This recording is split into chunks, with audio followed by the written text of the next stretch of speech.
دا د هدایت مسیر حق د معرفت مسیر دا د هدایت مسیر حق د معرفت مسیر دا زموږ ولس ته ستر انعام دی د ژوند لاره دا د هدایت مسیر حق د معرفت مسیر دا د هدایت محترمو اوریدونکو ستاسو پام راوړو د الحاج مولوي محمد یاسین فهیم صاحب د رسول الله صلی الله علیه وسلم د روزنې او تربیت خپرونې ته د هیله چې دا خپرونې تر پای واورئ.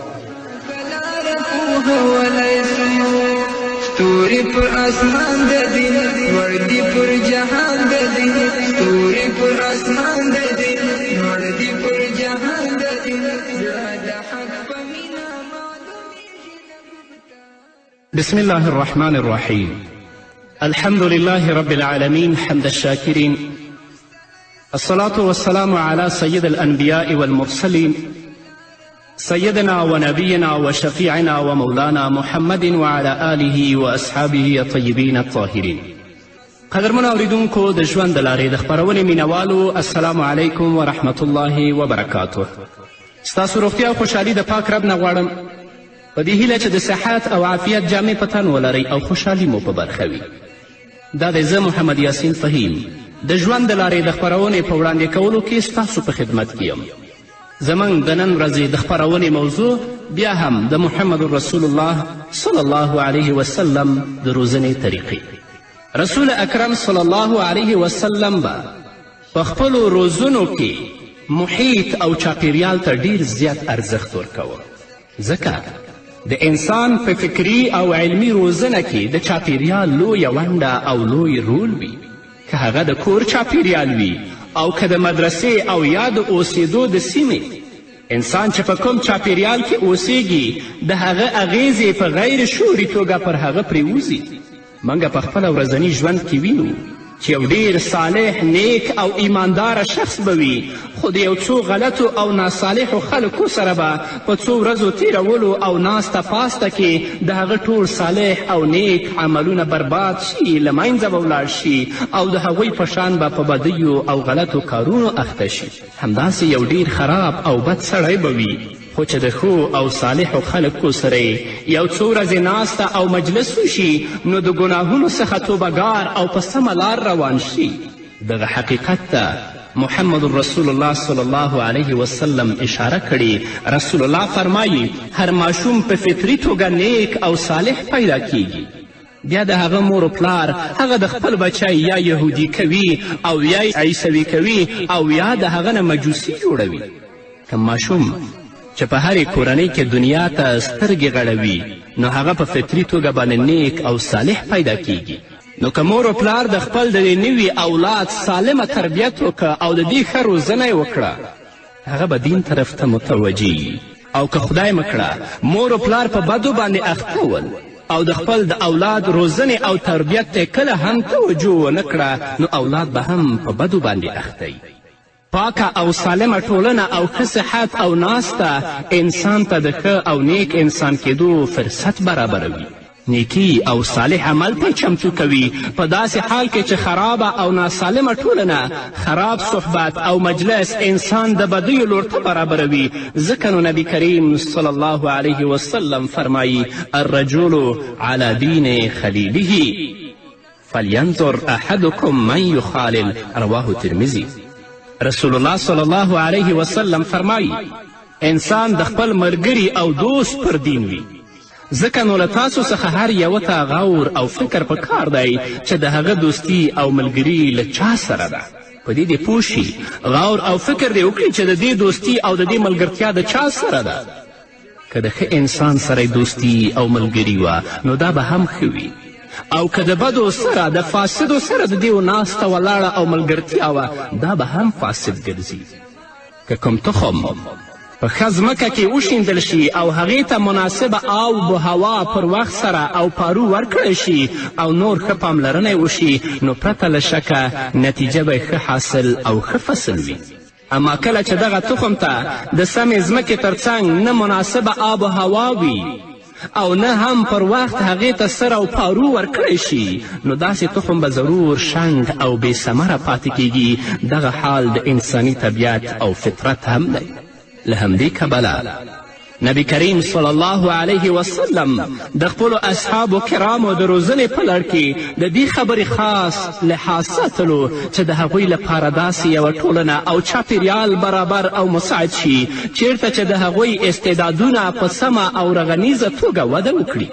تر ټولو لومړی رسول الله صلی الله علیه وسلم د مکې د فضا او چاپیریال د مساعدولو هڅه وکړه، خو کله چې د مکې ټولنیزې فضا دا په اثبات ورسوله چې مکه د دې لپاره چمتو نه ده، د هغې په لمن کې چې څومره ملغررې وي هغه یې لا له وړاندې ټول اسلام ته سپارلي دي. اوس د هغې سره پرته د خس او خاشاکو نور هیڅ هم نشته، او هغه د خپلو کوڅو او درو فضا کې دې ته چمتو نه ده چې د نیز او ایجابي اړخه د بلنې او روزنې لپاره مفیده او ګټوره وي.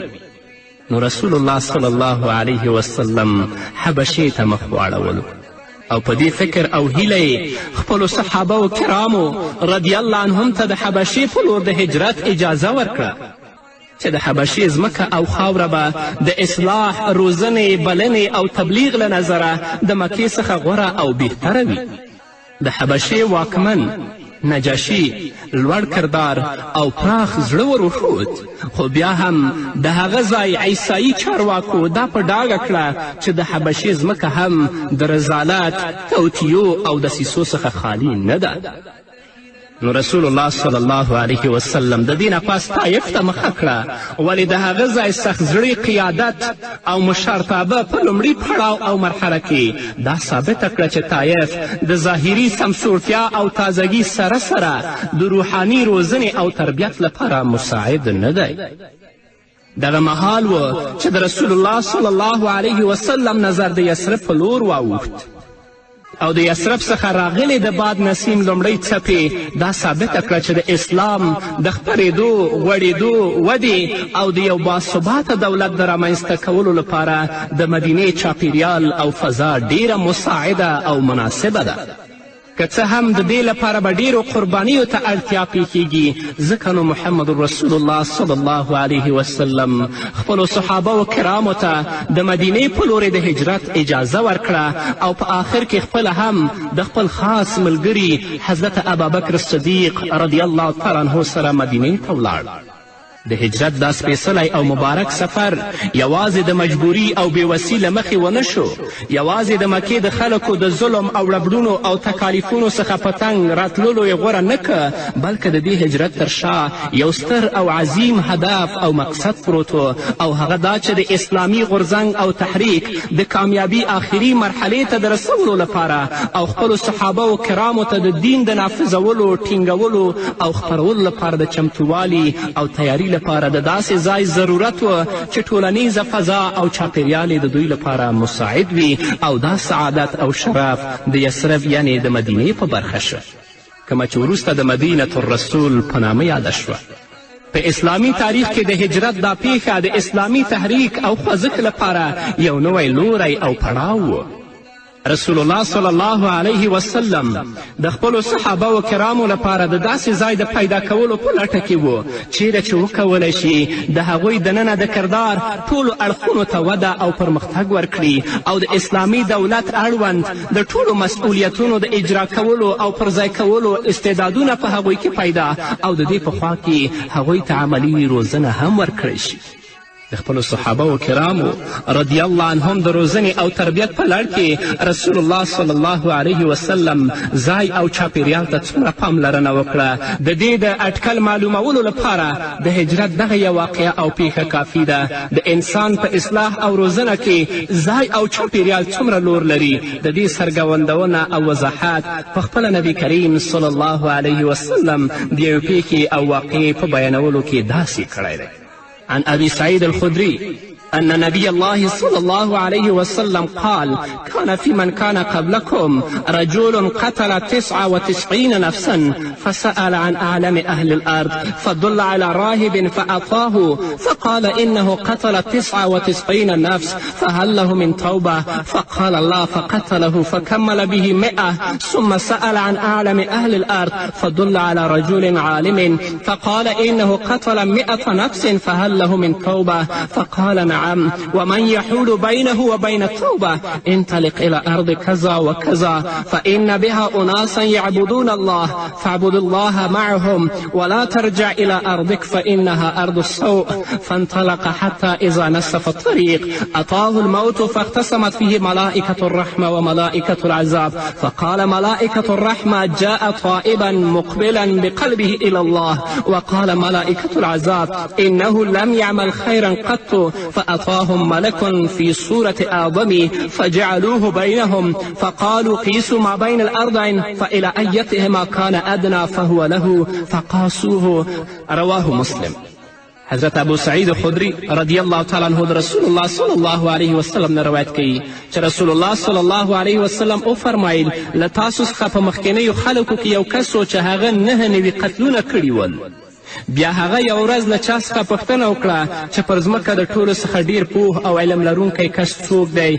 هغه ورته د کوم راهب آدرس ورکه او دا هغه راهب ته ورغی او ورته ویل ما نه 9 نوي کسان وژل شوي، آیا زما لپاره د توبې کومه لاره او چانس شته دی؟ راهب ورته ویل نه. د دې په اورېدو سره هغه راهب هم وواجه او په دې ډول خبره 100 ته ورسېدله.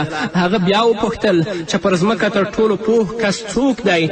خلکو هغه ته د یو عالم په اړه وویل. هماغه عالم ته ورغی او ورته ویل ما 100 کسان وژلي دي، آیا زما لپاره د توبې کوم شکل شته؟ عالم ویل هو، ستا او ستا د توبې ترمنځ څوک خنډ کیدی شي؟ ته داسې وکړه چې فلاني سیمې ته ولاړ شه، هلته څه خلک دي الله په عبادت بوخت دي، ته د هغوی سره د الله تعالی عبادت شروع کړه او خپل قوم او سیمې ته مه راځه، ځکه چې دا خرابه او ناسالمه سیمه ده. همدا و چې هغه شخص د هماغه سیمې لور ته روان شو، نیمه لار مزل دی کړی و چې ناڅاپي مرګ ورته راغی. د هغه د روح ویستلو او قبض کولو په لړ کې د رحمت او عذاب د پرښتو ترمنځ اختلاف پیدا شو. د رحمت پرښتو ویل دې سړي د زړه له اخلاص توبه کړې او مړ شوی. د عذاب پرښتو ویل د تر اوسه هیڅ ښه عمل هم نه دی کړی. په دې کې و چې یوه پرښته د انسان په څیره کې راښکاره شوه. پرښتو هغه خپله منځګړې او ثالثه وټاکله. هغه ورته وویل د دواړو سیمو ترمنځ ځمکه اندازه کړئ چې کومې سیمې ته نږدې و په هماغې کې وشمېرئ. ځکه نو هغوی ځمکه اندازه کړه چې په نتیجه کې هغه نیکې سیمې ته نږدې وموند له کومې نه چې هغه اراده کړې وه. ځکه نو د هغه روح د رحمت پرښتو واخیست او په ځینې روایتونو کې راځي چې په خپلې سینې باندې هغې ځمکې طرف ته وڅښید، او په ځینې روایتو کې دا هم راځي چې الله رب العزت ځمکې ته ویلې چې د کوم ځای را روان شوی هغه طرف ته اوږده شي او کومې طرف ته چې روان دی هغه نږدې شي. د دې حدیث څخه دا خبره په ډاګه کیږي چې صالحه او سالمه ټولنه ښه او نیک ملګری د سیرت او کردار په جوړولو او رغولو کې د لویې ونډې په لرلو سره ډیر مهم رول ترسره کولی شي، او برعکس خرابه او ناصالحه ټولنه او چاپیریال خراب او ناصالح ملګری د انسانانو په بیلاري او خرابي کې لوی رول لرلی شي. د الله تعالی څخه دعا ده چې هغه موږ ته د دې توفیق او توان راکړي چې موږ د خپل ځان او هم د نورو لپاره د صالحو خلکو د نیکو دوستانو او ملګرو او پاکې او سالمې ټولنې انتخاب وکړی شو. په همدې هیله قدرمنو اورېدونکو اوس به راشو یوې لنډې دمې ته. د مینه وروسته زموږ خپرونه دوام لري. ملتیا مو دا د هدایت مسیر حق د معرفت مسیر، دا د هدایت مسیر حق د معرفت مسیر، دا زموږ ولس د سر انعام د ژوند لاره. د هدایت مسیر حق د معرفت مسیر، دا د هدایت مسیر حق د معرفت مسیر، دا زموږ ولس د سر قدرمنو اورېدونکو بیا هم زموږ سلامونه او نیکې هیلې ومنئ. د رسول اکرم صلی الله علیه وسلم د روزنې د طریقو څخه یوه طریقه دا وه چې هغه به د خلکو سره اړیکې او ارتباطات ساتل. رسول الله صلی الله علیه وسلم د صحابه کرامو د اصلاح او روزنې په لړ کې د عامه ټولنیزو اړیکو څخه کار اخیسته.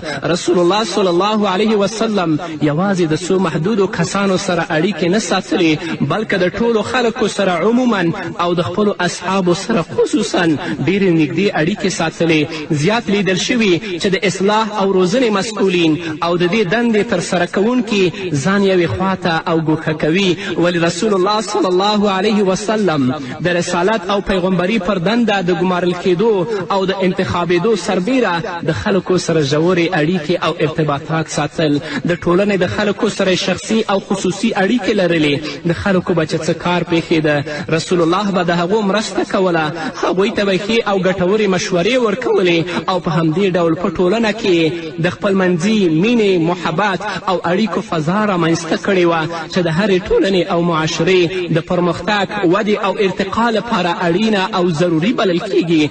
رسول الله صلی الله علیه وسلم به د خلکو څخه نه ګوښه کېده بلکې د هغوی سره به یو ځای اوسېده، د هغوی سره به یو ځای ډوډۍ خوړله.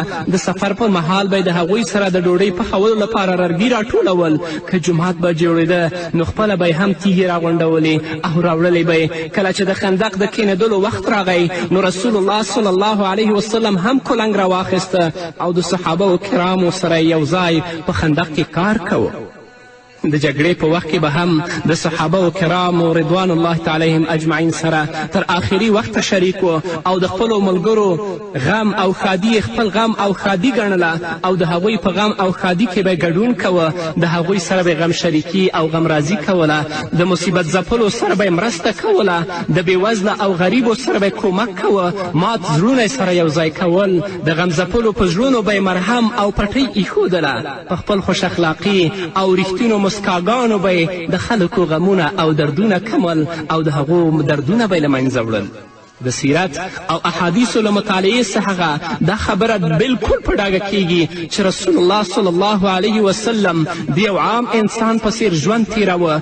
د خپل کوم عمل او یا سلوک څخه به یې دا نه څرګندوله او دا به یې نه ښودله چې دی له نورو څخه لوړ او اوچت دی. دا د رسول الله صلی الله علیه وسلم عادت و چې په لاره کې به په تیریدونکو او مخامخ کیدونکو سلام اچوه او په سلام اچولو به یې لومړیتوب کوه چې یعنې اول زه سلام واچوم. یو ځل رسول الله په ماشومانو تیریده نو پر هغوی هم سلام واچوه. همداسې یو وار په ښځو تیریده نو هغوی ته هم سلام وکړه. کور ته د ننوتو او راوتلو په وخت کې به هم د کورنۍ په غړو باندې سلام کوه.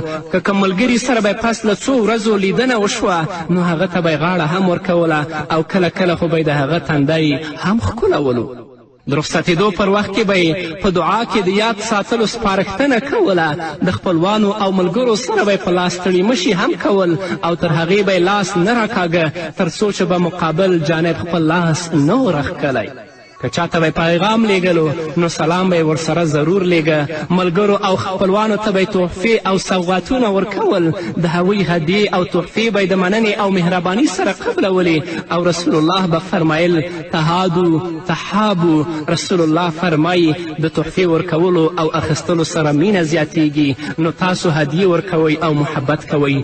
که به کوم مجلس او ناستې ته تللو یو اړخ ته به کښېناسته. د خلکو په منځ کې به وړاندې نه تللو. د خپل ځان لپاره کوم ځانګړی او خاص ځای نه ټاکه او نه هم صحابه و کرامو ته اجازه ورکوله چې د د احترام او درناوي لپاره ودرېږي. په ناسته او مجلس کې به چې کومه موضوع روانه وه او یا به پرې بحث کېده هغه کې به برخه اخیستله. ځان ته به جلا موضوع نه راخیستله. رسول الله صلی الله علیه وسلم به د مریضانو د پوښتنې لپاره هم تر دې چې د منافقانو د سردار عبدالله بن ابی عیادت او پوښتنه هم کوله. په عامه توګه به د ناروغ سر ته کښېناسته او پوښتنه به یې کوله چې طبیعت دې څنګه دی. د ناروغ پر تندي او نبض به لاس کېښوده. کله به یې پر مخ، سینه او ګېډه د شفقت لاس راتېروه او ناروغ ته به ډاډ او تسلي ورکوله او ویلې به یې د خواشیني هیڅ خبره نشته. که الله کول ډېر زر به روغ او جوړ شي. د خوړو په اړه به یې ورڅخه پوښتل او د پرهیز خواړه به یې ورته تیارول. یو ځل حضرت جابر رضی الله تعالی عنه ناروغه شه، د حضرت ابوبکر صدیق رضی الله تعالی عنه سره د هغه د عیادت او پوښتنې لپاره ډیر لرې په خپلو پښو باندې پیاده لاړو. چې کله ورسېده نو حضرت جابر رضی الله تعالی عنه بېهوشه پروت و. رسول الله صلی الله علیه وسلم اودس وکړه او هغه اوبه یې پر هغه وشیندلې او د روغتیا لپاره یې هغه ته دعا وکړه. که د چا د شخړې او مشاجرې څخه به خبر شو نو سمدستي به هلته رسېده او الله تعالی ته د توبې سپارښتنه او لارښوونه به یې ورته کوله. که د چا د مړینې او وفات څخه به خبر ترلاسه که نو بې له ځنډه به د هغه کور ته تله. د کور له پاتې غړو سر به یې خپله غمرازي څرګندوله. هغوی ته به یې د صبر او حوصلې سپارښتنه کوله او ورسره به یې خپله همدردي شریکوله. په تجهیز او تکفین کې به یې ورسره مرسته کوله او دا به ویل چې تاسو په جنازه کې بیړه ورکړئ. خپله به هم د جنازې سره یو ځای روان و. د مسلمانانو جنازه به یې پخپله کوله او هغوی ته به د مغفرت او بخښنې دعا کوله. تل به محمد رسول الله پورین تندي خلکو سره مخامخ کېده.